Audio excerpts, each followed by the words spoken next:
this small bird. Takes this small band. Number is 2910-01961.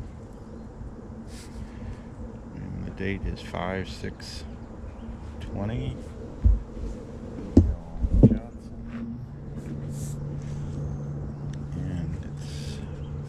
That's from the south. I'm the bander. I'm the recorder. Status is 300. Okay. And put the band on the pin. Open it up. Band is ready to go.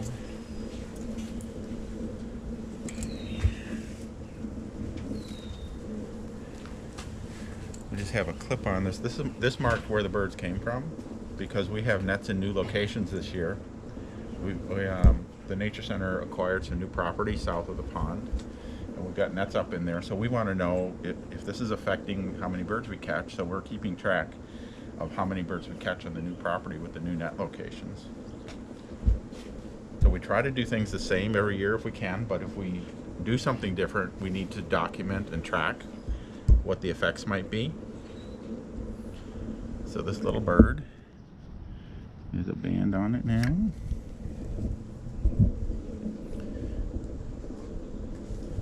And it's very small, smaller than a sparrow. It's even smaller than a chickadee. Very thin insect-eating type beak. Grayish and olive colored, yellow edgings on the wing, a white wing bar and a black bar behind that. And it looks like it's got big eyes, but it's actually got white feathers around the eye and an eye ring. And this is called a ruby crown kinglet. And it's named after the ruby red crown that males show. But what do we observe on this one? There's no red crown. That means it's a female. So this is a female ruby crown kinglet. To figure out the age of ruby crown kinglets, I look at these feathers as I look at on a lot of different birds, the shapes of these feathers. Are they pointy or round? I also look at the shapes of the tail feathers. Are they pointy or round? So that looks like it's kind of pointy or round. Now for a kinglet, that's kind of round. And on these feathers here, those are a little bit more round than pointy. So this is an older bird. They get more round feathers when they're older. So this is not in its second calendar year. It's after its second calendar year, but I can't tell exactly. So I just write down after second year.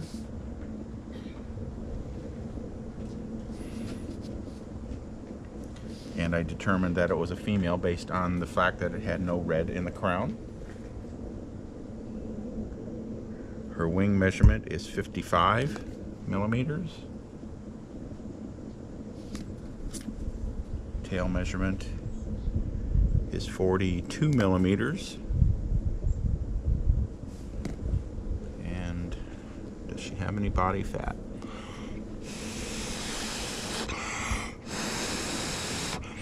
That strip of yellow up in here is a little bit of fat that you can see under the skin.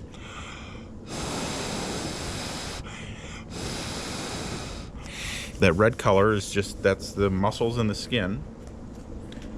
So I would give that a score of 1.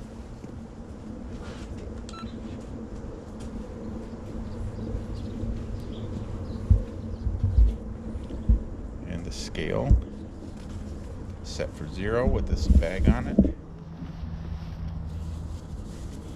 So a chickadee weighs about 10 grams. This kinglet weighs 6.6 grams. So a lot lighter than a chickadee.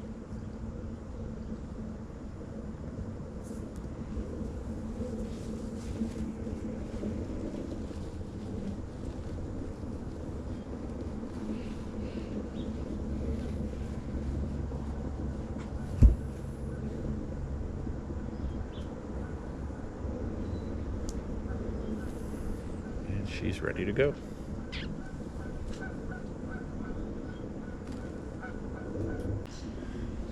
So the ruby crown kinglet and the golden crown kinglet are in their own family. They're related to some European and Asian species, so they're kind of the only ones we have here in North America.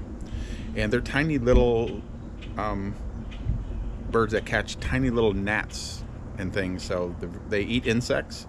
This species nests in spruce bogs. The golden crown kinglet nests in pines and is here all winter. So they find insects inside goldenrod heads and things like that, like some of the dead vegetation out here next to me. There will be insect eggs in there all winter. So the golden crown kinglet will find insects in those. The ruby crown can't really survive up here, so it goes a little farther south. But amazingly, for a bird this small, they lay the largest number of eggs of any of our songbirds. They can have 12 to 14 eggs in their nest at once. And she'll put her nest up 70 or 80 feet high in the top of a spruce tree in a bog. And so this is the tail end of their migration in early May. Most of the ruby crown kinglets have gone through, so we're going to send her on her way.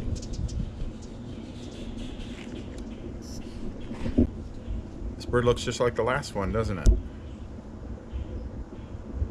Tiny grayish bird, yellowish edgings on the wing feathers. It's got a white wing bar and a black wing bar and a wide ring of white feathers around the eye. That's not the actual eye. Some people think at first that they've got really big eyes, but the eyes are the dark part. And this is a ruby crown kinglet with no red, so another female. So I expect to catch mostly females this time of year because the males are mostly passed through. The males tend to go first in a lot of species because they set up their territories. And basically it's the strategy of the first one back gets the best spot. So they set up their territories and start fighting, and they establish, you know, all their boundaries before the females get there, and then the females arrive, and then they choose which territory they want to nest in, you know, whichever male has picked the best spot. All right, friends. This is my windbreak, so maybe you can see the scale a little better if I take that off of there. The wind has died down a little. We're going to have you read the mass of the bird.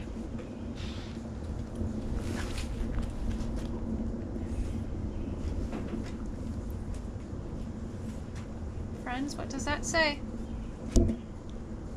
And is that with the bag or without the bag? There's a button right here that says 0. So I push that button before I put the bird in the bag. So that's just the weight of the bird. And that was measured at? Grams. 7.0 grams. That's what you should have been able to read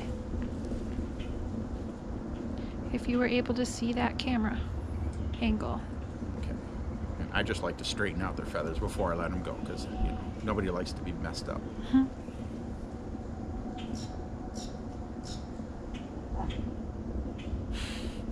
She doesn't know she's free. Now she does.